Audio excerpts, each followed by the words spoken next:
Good morning, everybody. My name is TJ, and hosting this wonderful occasion is Monica. Say hello, Monica. Hello. Thanks for all you. I know if this is your first time in this platform called Remo, it was disorienting just now. Those kind of awkward networking moments are not only existing in the physical world. We can recreate them in the virtual world for you just fine. And so you probably found yourself at a table with somebody you didn't know, just like real life. We're wanting to get some real networking going. But nevertheless, we're here. What you're seeing now is kind of the main stage experience. This is where we're going to live for the next 40 or so minutes. And then we're going to go back to those tables and go into networking mode. And networking is so you can meet fellow entrepreneurs, fellow people with some great ideas. Maybe they're looking for co-founders. Maybe you make a connection today that otherwise would not have been possible. This is something we're passionate about right now at ABQID and C&M Ingenuity, given that face-to-face networking has gone to zero for the most part. So that's what this series is all about.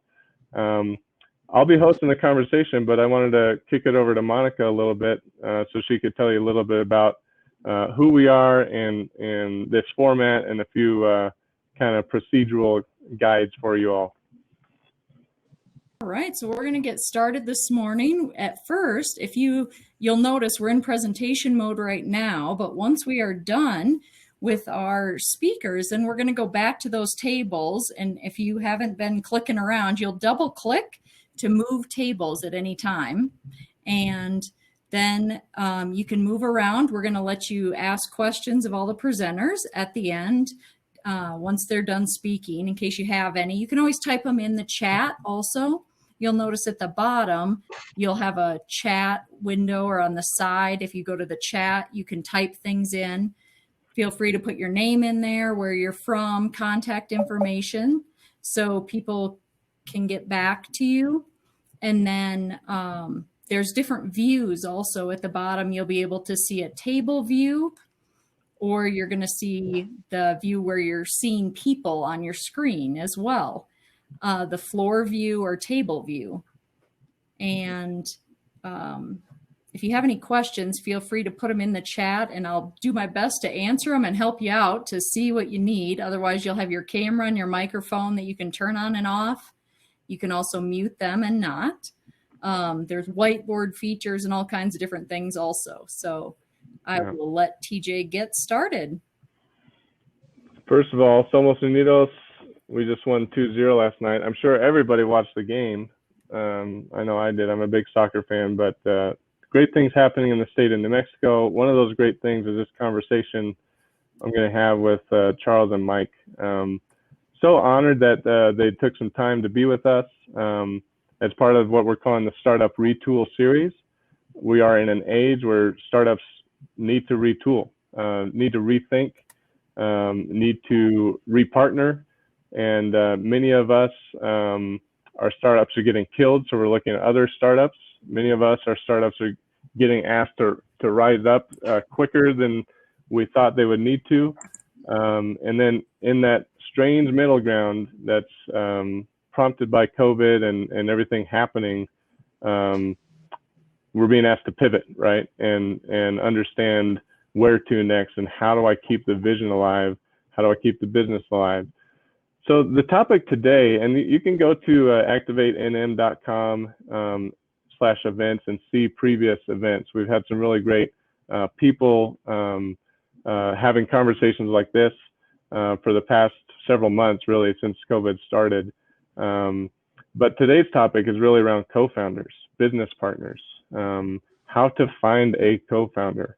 And so our guest today, and then one resource provider, are going to be instrumental in sharing their stories of how they have done that, the good old school of hard knocks, of lessons learned early on their business endeavors, that I think will be very helpful for all of us, again, who are thinking about starting something or have started something, and are thinking about, how do I really do right by finding and nurturing those co-founder and team relationships. So, and then I know it's a little weird, right? Because we wouldn't be like texting with each other in a live session, but because of this virtual session, I do encourage you, this is networking. So go over to the chat. I modeled it. I just said, hi, I'm TJ, fund manager, ABQID fund. Let everybody else in the room, so to speak, know who you are.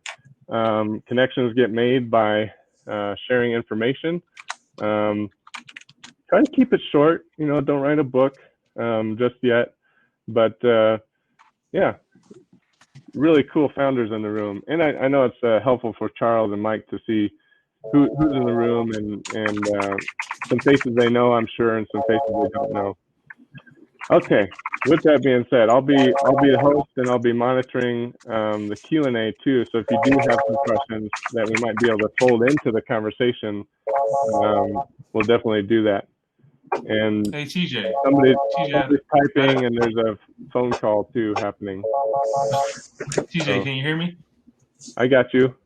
I had a question. So do we navigate, because I got kicked off for a moment. Do we navigate the tables ourselves, like click on each one?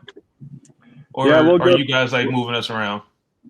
Well, for you, as guest of honor, Charles, Mike, Teresa, we got tables for you, all logoed up and stuff. So we kind of like you to hunker down at your tables and people come meet you and follow up on the story you're going to tell, etc. So, but yeah, everybody else, you have double click, godlike powers of double clicking and immediately going from table to table. So, okay. I'm telling you, it's pretty fun. It's not Zoom, right? We could all use a break from Zoom, and that's why we're on Remo here. Okay. So I really, guys, Charles and Mike, we've got about 25 minutes to dig in a little bit here. And really, I want to do that through hearing your stories. And Mike, we'll kind of start with you, if that's cool. And Charles, if you've got questions for Mike like me, that follow up on them, right? I think this is all just great learning. Mike, you've been involved in a number of businesses, starting with ABQ Trolley. I know we kind of positioned you leading up to this event as, founder, president, CEO of Rudeboy Cookies. But I am interested because I've followed that really cool journey of ABQ Trolley for a while now, and maybe start there. And really focusing on the co-founder relationship there, and how that started, and all the parts of it. Did you have the idea and then you found a partner, or do you just worked well with somebody and you're having a conversation one night? Tell us that story a little bit. Yeah. So hey, good morning, everybody. I'm Mike Silva. Happy to be here. The tourism business began as ABQ Trolley Co. We a couple years back changed the name of the business to kind of capture all that we do now, not just the trolley business, but now called Albuquerque Tourism and Sightseeing Factory, ATSF. So ATSF, going back to the mid 2000s, I was working at a job, Visit ABQ, used to be called Albuquerque Convention and Visitors Bureau, now called Visit ABQ. And I was in the sales department, and Jesse, my business partner, co-founder for the tourism business, was working in the same office on the other side in the partnership side. And we kind of arrived pretty close to one another there. And we also left pretty close to one another, totally unrelated, but just kind of interesting. But we kind of connected. And we connected over a love of music. We had similar taste in music. I thought Jesse was a really funny guy. He's kind of quiet and shy and a little introverted on first glance, but I got to know him as a pretty funny guy. And so we would occasionally kind of gather in the halls and chat and talk and such, and had a kind of a burgeoning friendship. And then I ended up leaving that job and taking on another position. So when I left that job, it was kind of an unceremonial end, and I left there with a little bit of angst. And it was in that moment that I decided I was not going to work for anyone again. I didn't know what I was going to do, but I just knew that I wasn't going to work for people again. I didn't I didn't like the way I was treated. I didn't like the way it went down, and I just wasn't going to put myself in that position again. So my entrepreneurial game started pretty late. I was 40. I didn't start doing this stuff when I was right out of college. I never, at 25 years old out of college, 24 years old, whatever we are, I never would have thought I would be an entrepreneur. No clue. But out of some angst and some anger, I decided I needed to do my own thing. So about 2 years after that job and I separated, Jesse and I kind of ran into each other at an adult kickball tournament.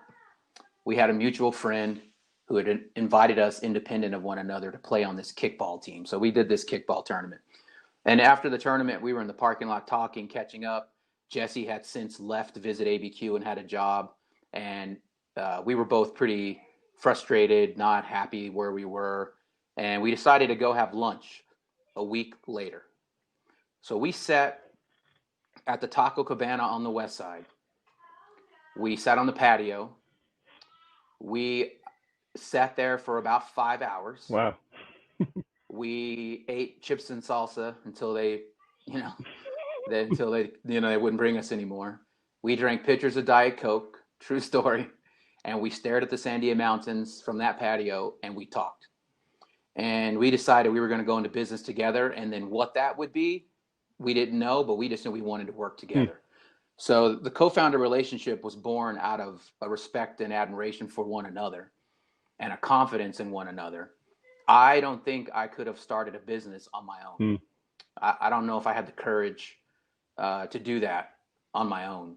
And I don't think Jesse would have had the courage to do it on his own. But together, we felt kind of invincible. So once we decided to do this together, then we had to decide what it was we were going to do. So we kind of drilled down on what our loves were and what our passions were. And we quickly came to Albuquerque being the passion. If you ever heard me talk or you ever hear me speak on this city, I have a true love for it. The impact it's had on me and my family when I was such a young guy moving here as an 8-year-old. And so my passion for the city is pretty strong. Jesse has a really strong love for the city as well. So we decided Albuquerque's our product. What do? We came from the hospitality and tourism world, both of us. And so we started thinking about tourism. And then we started thinking about, how do you show off a city that you love? Well, how about a tour? So then we kind of, did our homework. We came to realize there hadn't been any city tour businesses in Albuquerque for about 10 years prior to, this is 2005, 6, around there. The market was empty. There hadn't been a tour business here in about 10 years.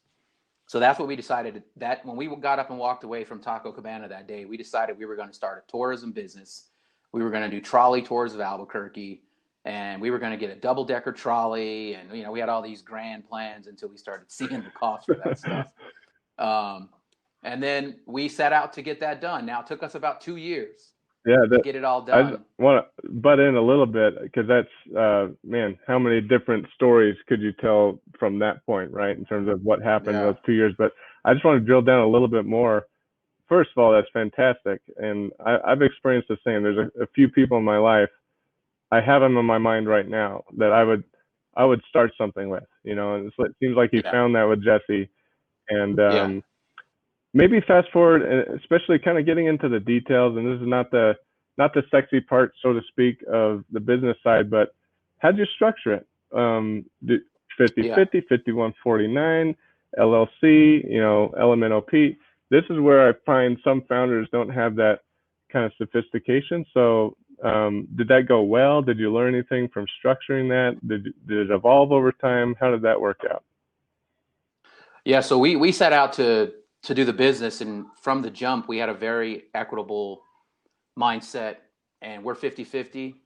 We started it as an LLC. We quickly realized and were able to be honest with one another that what our strengths and weaknesses were. And Jesse brings strengths to the table that I just can't touch, and I have no problem with that. So anyone that has, in my experience, if you're looking to go into business, and if you're going to be doing it with someone else, you need to check your ego, like right away, instantly. Otherwise, you will have those horror stories that we all hear about, partnerships. And I've heard a lot of them. And I've been very fortunate. Jesse and myself have been doing this since 2007. It's now 2020. And I can honestly tell you that we've probably had about 5 disagreements and arguments, excuse me, plenty of disagreements, but arguments, right? And the arguments were to the tune of one of us kind of raising our voice and being kind of firm and putting our foot down about something. Otherwise, we've been very good with working with one another, listening to one another. Sometimes I have to just say, okay, you know what, let's roll with your idea. And sometimes he does the same. But we started off from the very beginning, 50-50 LLC, your strengths, let's have you do those. My strengths here, let's have me do those. And we've built the business from back then in 2007, and we still operate that same way today. That's fantastic. Now we have yeah. I have so many more questions about that because it's a 13-year history, and it really has evolved to a number of things you do, which people can ask about in the networking too, or check out the website. But transition a little bit, guys. I think this will be interesting. Now let's talk about Rudeboy Cookies. How did that work out? Did you fly solo on that? Did you do you have a business partner there? Given that ABQ Trolley, what originated as ABQ Trolley, you experienced success with a business partner there. Did that kind of translate to this new endeavor? Yeah, so the tourism business was about 5 years old. We started the business as an actual rolling entity, actually taking in revenues and operating in 2009. So it was 2 years of building, kind of 2007 to 09. We started in 09. 2014, we're 5 years in, and we're feeling pretty good about ourselves. We're having a pretty good run. And so we concluded our trolley season. The business is very seasonal. So we concluded the season. It was December of 2013. And we had a little kind of end of the season meeting, and we were talking about what our next steps were. You know, what do we do? What's the next move? And so I always had a dream to have a cookie shop.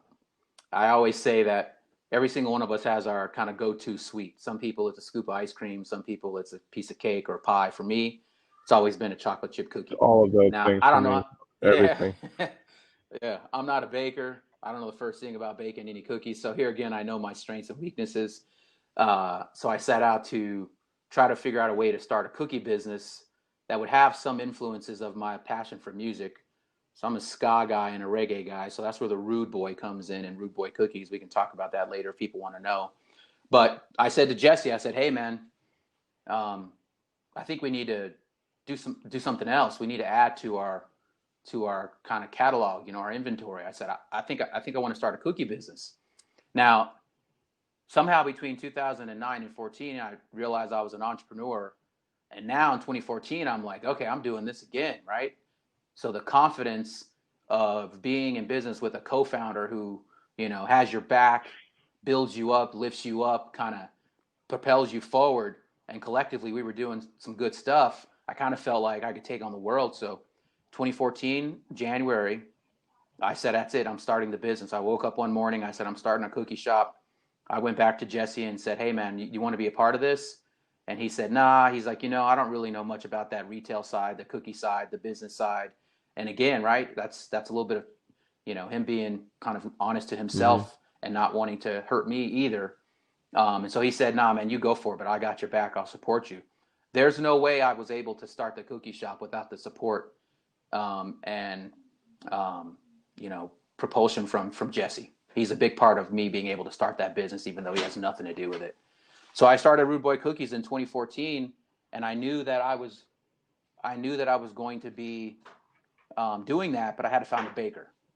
So I found someone that I had previously worked with who had since gone on, and she had become a culinary trained baker. So my business partner with the cookie shop is a gal named Kristen Dowling, and she is an exceptional baker. She handles all of that side of the business. And then I kind of handle all of the business stuff, the marketing side, and all that stuff. And so we're a very different type of operation in the relationship, co-founders. I'm the majority shareholder. I kind of drive the bus, and she's kind of the co-captain, where Jesse and myself are very much, you know, sitting in the same seat. You know, Kristen handles the cookie side, but I drive the business for the most part. But still good relationship, very honest, ups and downs in terms of how to do things and when to do them and why to do them. But again, I feel fortunate in that 2 business relationships, 2 partnerships, 2 co-founder relationships, and there's not any tragic, betrayals or, where instances where I've ever thought I need to find somebody else. This isn't working. Well, I think that speaks a lot to you, Mike, your character. Just making an observation that, it's not every day you hear about a 13-year relationship with a co-founder, and then guess it's 6 years. 6 years. So 6 years. It's about people, right? And that's just so critical. I want to ask more questions, but I also want to hear from Charles. Get his kind of story in the mix here. Charles, introduce yourself a little bit and tell us about. I guess we start with Cultivating Coders, but sky's the limit in terms of your co-founder stories.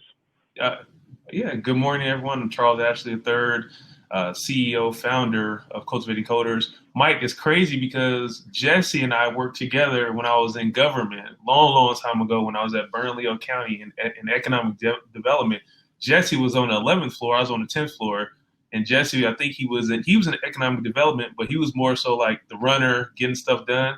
So we go way back. I remember when he left and he was talking about starting a business. I said, hey, my quote to him was, you can always come back to government and get a job.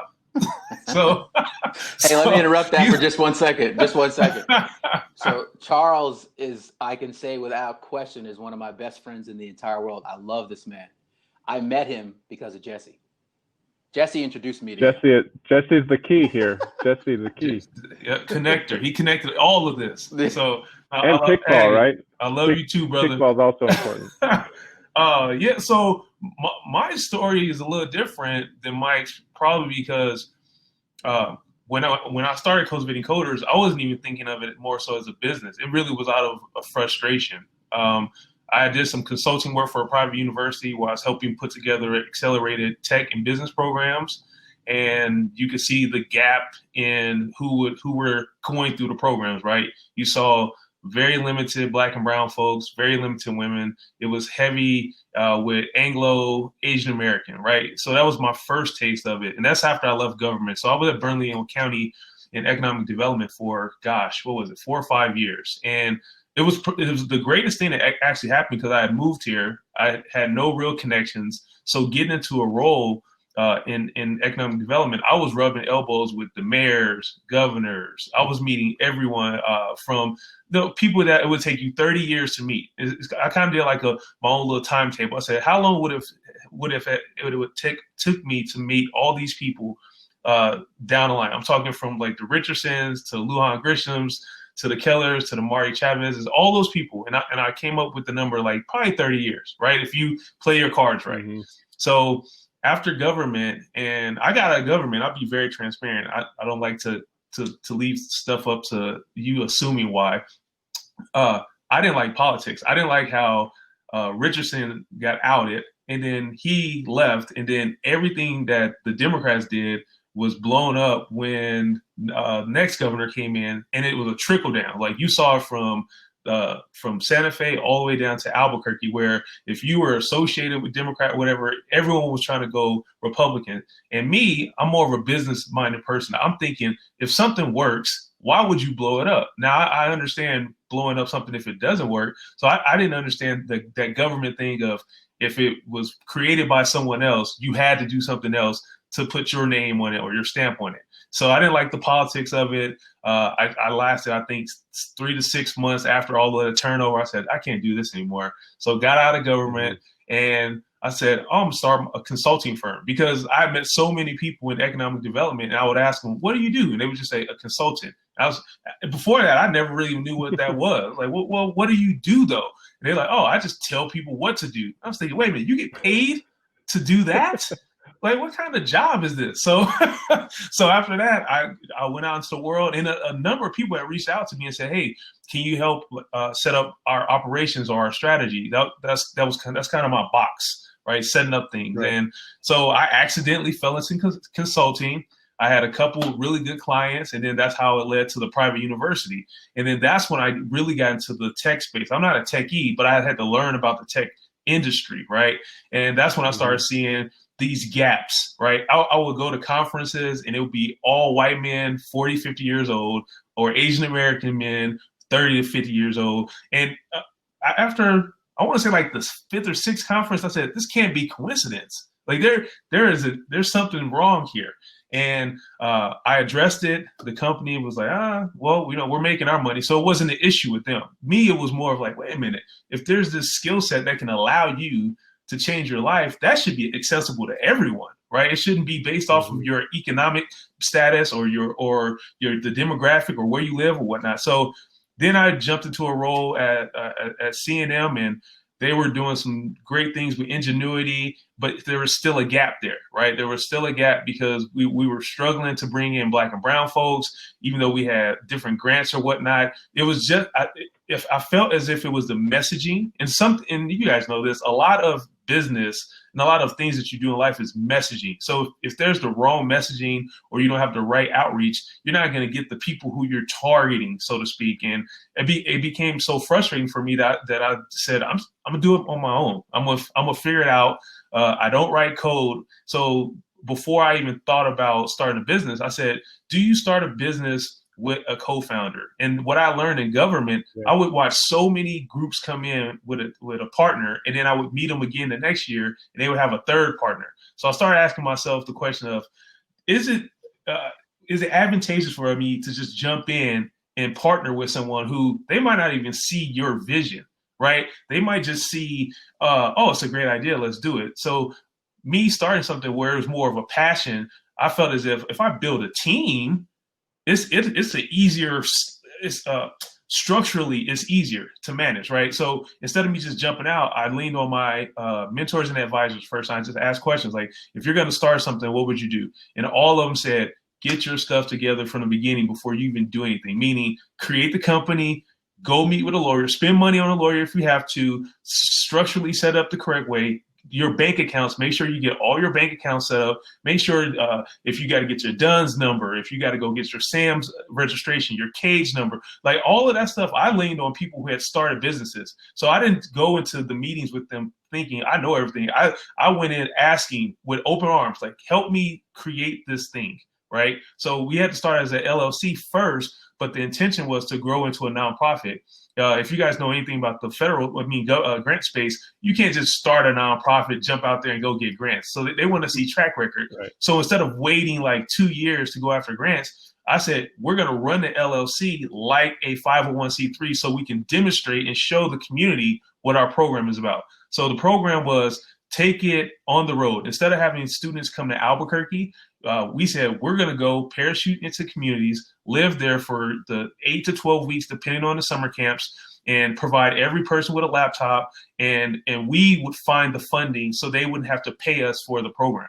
And when I would pitch that, I'm sorry to interrupt, but as you took the program on the road, which is just a fantastic part of what differentiates Cultivating Coders from any other program I've seen, did you, in that setting things up, were you advised to find like that co-founder? Did you find the baker in your case would be that techie, yes, right? Who could help with the curriculum? Like, did you find that person? Did you struggle to find that person? Did you go your own and hire a person? No. We didn't find co-founders. We found people who could help us piecemeal the curriculum together, right? So we found someone who was good at writing curriculum. Then we found someone who actually understood the boot camp experience that helped structure what that would look like, what the program would look like. Mm-hmm. And then I brought on 2-3 people at first. And then I would have to also struggle a lot of times when we would get news articles and they would mention a co-founder, and I would have to circle back around and say, no, there's just one founder.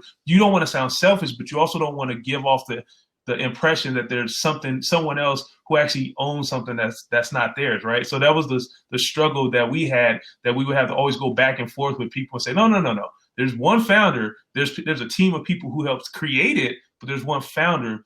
With us knowing that we didn't find the best persons or people in the beginning. You want to build a strong team. And I tell people, it's 16 of us now. It took us Adrian's been on since the beginning. She runs our HR and operations. It took us 3-4 years to get to just 8 to 7 or 8 people because we wanted to grow this thing thoughtfully and authentically, right? We are in communities that we already don't trust certain people. We already have been robbed by other people. We've already been like scammed by other people. So for you to go into these communities that we serve, you have to have a different mindset. You have to have this passion to help people, but also have a skill set that is that you're able to look at someone and not just say, oh, this person doesn't have this. This person is this skin color. This person, you have to relate to them on this one-on-one type of environment. And then you have to understand that they don't come from the same background as you, because we started off with most of our instructors in the beginning, most of our team in the beginning were Anglo or Hispanic. And then there's communities where we've been where the entire class was Black. So, but now we're truly diverse. You know, we got Black folks, we got Hispanic folks, we got the majority of our company is compiled of women, right? So we've built this thing to reflect what we truly believe in, which is like diversity, right? People talk about it. We talk about equity. We talk about it. We demonstrate it. You see it with our program. But for you to do that, you have to build slow. And we've had investors come up to us and say, oh, if you did this, you could be making $100 million. Well, then we're just like the other programs that actually don't care about the people that they're serving. Right. If we're telling you we want to grow this thing authentically, us just taking money, and I think we just lost TJ, us taking money just for the sake of taking money defeats the purpose. But in the back of my mind, I knew that we were always going to leverage this to do other stuff. I always told people we're not going to get rich off of cultivating coders, but I know how I'm going to get rich. All right. So that's the plan. It's like grow something, which is your passion project. I sleep great at night because I know that we provide a service to people that if we didn't go to those communities, they probably would never even get into computer science. So we've been around now since 2015. We've graduated over 517 people. We've been in places from Inland Empire, California, to Clarksdale, Mississippi, to Toronto, Canada, to the Netherlands, to most parts of New Mexico, Oklahoma City, Seattle. I mean, the list goes on and on. I mean, there's need across our entire country. There's need across the entire world. So I think there should be 20 more cultivating coders, right? I just think that's the goal. Should just be expose as many young people to this and then let them get into these industries. And it's beyond just coding. You can be a project manager. You can be in design. You can be in research. You can be in quality assurance. We show them the entire gambit of this tech space. And that's the goal. Just expose them to them and allow them to be the ones that choose their destiny, possibly go to college, possibly just have a skill where they can work right out of high school. We've seen it all. We've seen the kid that they were just interested in video game design, and that's what they did. So that's really the program.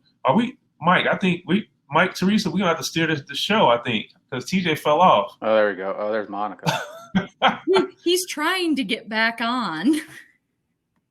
Well, I mean, what's next? Mike. Yeah. I'm trying to think. There you go. So there you go, TJ. There you go. I was like, sorry about that. I was about to start billing you. Like a true consultant. I was about to start billing you. True consultant. This is going to be maybe a little bit weird because I missed part of what you were saying, but I have one more follow-up, and I think this is a good takeaway. There's some businesses you don't need a co-founder. You need a great team. You need great advisors. Has that worked out with Cultivating Coders, or is there part of you that said, man, if I had a strong co-founder who handled all these other things, maybe we could have gone farther faster? Or what would your advice be to people who they're flying solo right now, they're fueled by passion, they're wearing all the hats, in terms of core responsibility? Yep. So if my advice would be, if you're going to bring co-founders in, do your due diligence. Like just because it looks good on the outside doesn't mean it's going to work for you, right? Like Mike said, him and Jesse had battles 5 or 6 times, which that's a great number when you think about it. For as long as they've been together, when you are trying to find someone, I think they find you. So I'll give you the best example. So we built up the company. I had a great team around us. And then, so the nonprofit has a great board, great advisors, great people who can steer us. So that's like 5 co-founders is what I feel like. But the LLC morphed into a software shop. It morphed into a consultancy agency, and then that is when I was able to like stumble upon Brandon Trepetowski. Right? You hear his name, and everyone's like, "Oh, one of the most smartest people out here, one of the most," and it's true. This guy is a rock star. You can take him anywhere in the world, and he would be one of the smartest techies in the room. And him and I had coffee. We sat down. We were talking about how we could grow something. He'll tell you to this day he thought I was crazy. He was saying, "There's no way we could do this. There's no way." And I said, "Look, man, we can do it." When I told him, I said, "We're going to be doing work in India." I said that 4 years ago. We're doing work in India. I said that we'll be a software shop and we'll be employing people. We're doing that now. He is the co-founder for the LLC because he brings something that I just don't have. He has the chops for it. He has the experience. He has the network. He has the street credit, so to speak, right? Where if you walk into a meeting with him, best example, people say, well, what else do you guys do at Cultivating Coders besides just the boot camps? That's just a small portion of what we do. Right?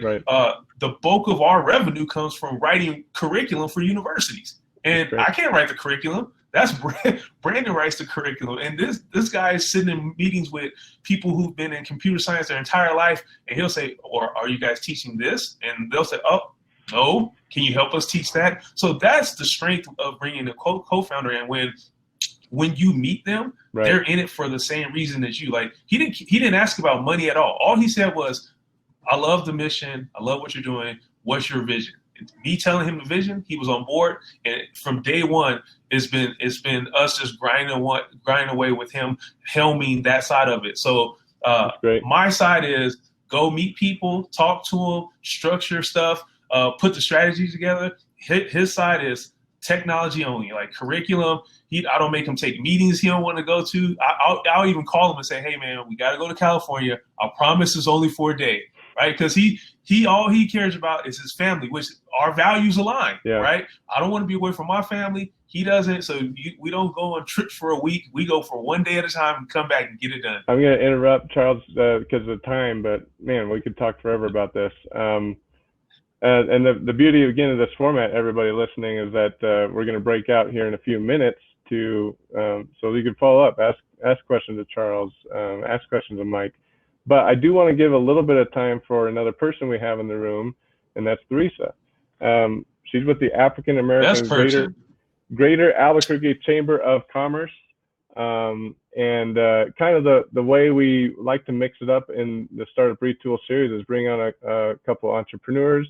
We've just heard a little bit of their stories dipped in, as it were. But we also like to bring in a resource provider from the community who's helping entrepreneurs, but in a diverse set of ways. So, Theresa, I just want to give you the floor for a little bit. I know one of the things we can do is help people do the networking. There's a nice metaphor of kickball in the story of Mike, and I don't know if you and Brandon drank pitchers of Dr. Pepper, Charles, but there's always that kind of meeting people and just getting out there. That's a part of finding a co-founder, right? You just got to get out there, and the chamber helps people do that. But anyway, I just want to say hello and welcome and introduce yourself and the work of the chamber here for a few minutes. Thank you, TJ. And what great stories we've heard from both Charles and Mike with regards to how they've started their businesses. Both Charles and Mike are also associated with the African American Greater Albuquerque Chamber of Commerce. And we are very fortunate to be able to utilize them and their knowledge and expertise and the lessons that they've learned with regards to helping our startup businesses as well as those existing businesses who are wanting to grow. And so my name is Theresa Carson. I am the president, CEO, and founder of the African American Greater Albuquerque Chamber of Commerce. I want to tell you a little bit of history about the chamber, then I'll tell you a little bit about 3 of our goals, and then I'll talk a little bit and end with the things that we offer. So we were established in August of 2018. So this month we're celebrating our 2-year anniversary. Woo-hoo. And so, yes. Yay, yay, yay. And our mission is centered around to develop and empower economic opportunities in the greater Albuquerque communities. And for us right now, the greater Albuquerque communities are Bernalillo County, Valencia County, Sandoval County, and also Santa Fe County. As of December of this past year, we found out that we are now the only Black chamber here within the state. And so needless to say, part of our strategic plan will include branching out to more areas and communities within the state. The purpose of the chamber is really centered around to promoting economic growth of Black-owned businesses by focusing on education, advocacy, mentorship, as well as networking. And although our focus area is Black-owned businesses, we welcome everyone, all of our business members, to become a part of the chamber because our overall objective is that of creating economic viability within the state. So the chamber truly does value diversity with regards to our membership.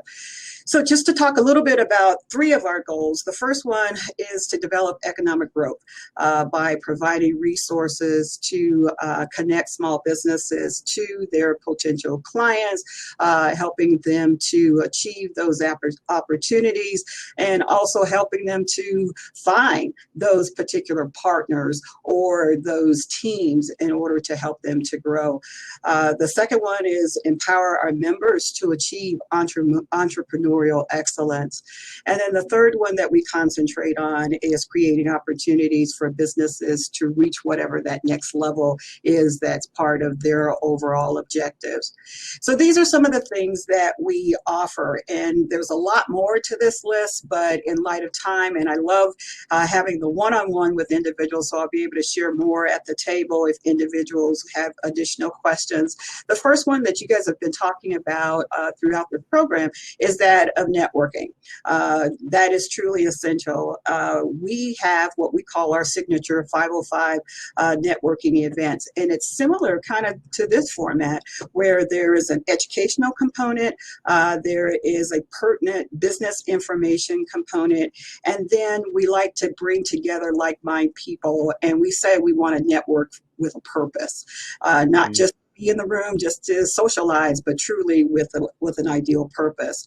The other one that we offer is mentoring, not only for, again, our startups, but also for those businesses that are wanting to grow and those that need to meet other businesses that are more seasoned to help them solve specific challenges or issues that they may be facing at any given point in time.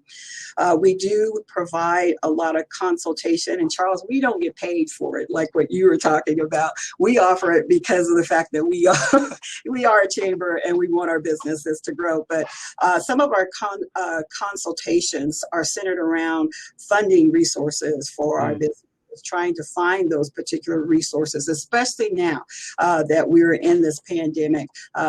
Low interest loans. In addition to that, where are some of the grant opportunities that are being offered, because we have businesses that can't take on that additional debt. And so helping them to find those particular opportunities. We do offer a lot of training and workshops. That is part of that achieving that extra entrepreneurial excellence. And so some of the things that, just to give you kind of a bit of an idea, some of the stuff that we've offered, healthcare for our small businesses, how to obtain cost-effective healthcare for their employees, how to market your brand, understanding business taxes, because we don't want our businesses, especially those that are startups, getting turned around with regards to their finances. We do what we call our business roundtables. Mike had an opportunity to actually participate in one of those, and it's talking about that particular one. We had two African-American businesses that talked about lessons learned, sharing that wisdom, sharing that knowledge and information about some of the struggles, as well as some of the positive gains, the information on, if I would have known then what I know now, and sharing that information to try and and prevent these businesses from making some of those same kind of mistakes. We also provide that advocacy for our businesses through online marketing and advertising. We provide also, Charles was mentioning about getting your DUNS and your SAMs and your cage number, and that's necessary, especially if you want to do business within the federal government. Helping individuals to be able to obtain that, also sharing with them those particular potential contracting opportunities that are available within, all of those particular entities, so that they will be able to bid on those. We also as I said, in advocating for our businesses, we also utilize our social media. We feature our businesses in articles and within our newsletters, which I shared. I think that's going to be shared with you guys here pretty soon, because I did provide our August newsletter as well as our brochure that talks about some of the other services we offer. And in the not so distant future, one of the things that I'm really happy about is we're going to have our online directory, which will be able to advocate more for our businesses, of which Cultivating Coders is also providing us with that opportunity. And so we're really thankful for that. And Love so the synergy. those are some of the things that we offer, and I'll be more than happy to answer any questions that you may have when we get to that point in the program. Great, man. Thank you so much, Theresa, and founder CEO, African American Greater Albuquerque Chamber of Commerce. I did put the web URL. What I'd like to ask is, Mike, Charles, Theresa, put your URLs in that you'd like people to follow up with their businesses on. One thing we didn't get to, and I want to get to the networking portion, frankly, for everybody here, is other stuff you're working on. Charles and Mike, I know you've been very active on everything related to Black Lives Matter and some of the initiatives coming out of that specific to Albuquerque, Burke Against Racism, etc. I encourage everybody to ask them about that, how you can get involved in those initiatives. It's all part of the same mission to make Albuquerque a fantastic place to be. Our specific lens here is the business side for sure, but they're definitely leading in a number of ways in the community. All three of our guests. So again, I'm honored. If you all send your snap claps for this part of the presentation, that'd be great. Thank you so much for taking your time. And now, thanks, TJ. Thanks, TJ. Absolutely. Now we're going to transition. So Monica, the Jam Master MC of Remo here, basically going to provide just a couple tips on what happens next. And I think, Monica, we have till 12, and I think we allow people to linger past 12 if the networking is going hot and heavy. But just embrace it. This is your kickball moment. You might play Remo kickball with somebody who you drink gallons of Diet Coke with sometimes. So let's embrace the serendipity of the moment, get to know each other. I'd love to catch up with many of you, meet many of you myself. So I'll be at the, I think I'll be at the Activate New Mexico table, but in terms of venture capital, I could be a resource for anybody thinking about raising money for your initiatives and things like that. You already know these three. So Monica, what's going to happen and how do we do this right? So we'll go off presenter mode. We'll leave the beginning of your screen and you're going to go to the floor view and you'll see circles with people's pictures. Some might just have a letter at different tables and you can just double click, triple click if needed to go to different tables.